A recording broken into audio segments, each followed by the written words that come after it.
ஜெய் ஜம்புகுலம். குரு வாழ்க, குருவே துணை. அனைவருக்கும் வணக்கம். அடிகளார்கிட்ட பேசும்போது அடிகளார் நமக்கு முன்னாடியே சொன்னார், இந்த அண்டத்தின் மொழி கணக்கு அப்படின்னு சொல்லிட்டு. இந்த அண்டத்தில் இருக்கிற எல்லாமே இயக்கத்தில் இருக்குது. இயக்கத்தில் இருக்கிற ஒரு பொருளுக்கு அதோட தூரம், போய் சேர்ற தூரம், வேகம், இதை பொறுத்து ஒரு காலக்கணக்கு இருக்குது. இது நமக்கு எல்லாருமே தெரிஞ்சது. அந்த காலக்கணக்குக்கு அடுத்து அவர் கேட்டார், இந்த இறைவனோட மொழி என்ன அப்படின்னு கேட்டார்.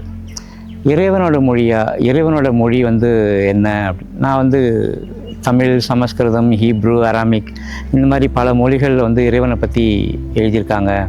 அதனால் அது இறைவன் மொழியா அப்படின்னு கேட்டேன். அவர் இல்லை அப்படின்னு சொன்னார். இந்த உலகத்தில் இருக்கிற எல்லா உயிர்களுக்குமான ஒரு மொழி, அது பொதுவான மொழி அப்படின்னு சொன்னார். நான் யோசித்து பார்த்து, எனக்கு தெரியலைங்க ஐயா, வழக்கம் போல் சரண்டர் ஆகிட்டு, ஐயா நீங்களே சொல்லிடுங்க அப்படின்னு சொன்னேன். அவர் சொன்னார், மௌனம் அப்படின்னு சொன்னார். மௌனமாக எனக்கு ஷாக் ஆச்சு. எப்படி மௌனமாக இருக்க முடியும்? ஆமாம், எல்லா உயிர்களும் மௌனமாக இருக்க முடியும். மௌனத்தினால தானே எல்லாமே தியானம் பண்ணி மௌனமாக இருந்து இறைவனை அடைய முடியும் அப்படின்னு சொல்கிறாங்க. நமக்கு கூட அருணகிரிநாதர் கதை தெரியும். அருணகிரிநாதருக்கு முருகர் சும்மா இரு சொல்லாருன்னு சொன்னார். 20 ஆண்டுகள் கழித்து அவருக்கு ஞானம் கிடைக்கும்.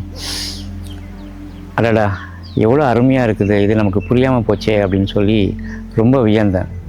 ஸோ இதுலேருந்து என்ன தெரியுதுன்னா, நமக்கு இறைவனோட மொழி மௌனமாக இருப்போம். தினமும் மௌனம் பழகி நம்ம இறைவனை அடையிறதுக்கு முயற்சி செய்வோம். ஜெய் ஜம்புகுலம்.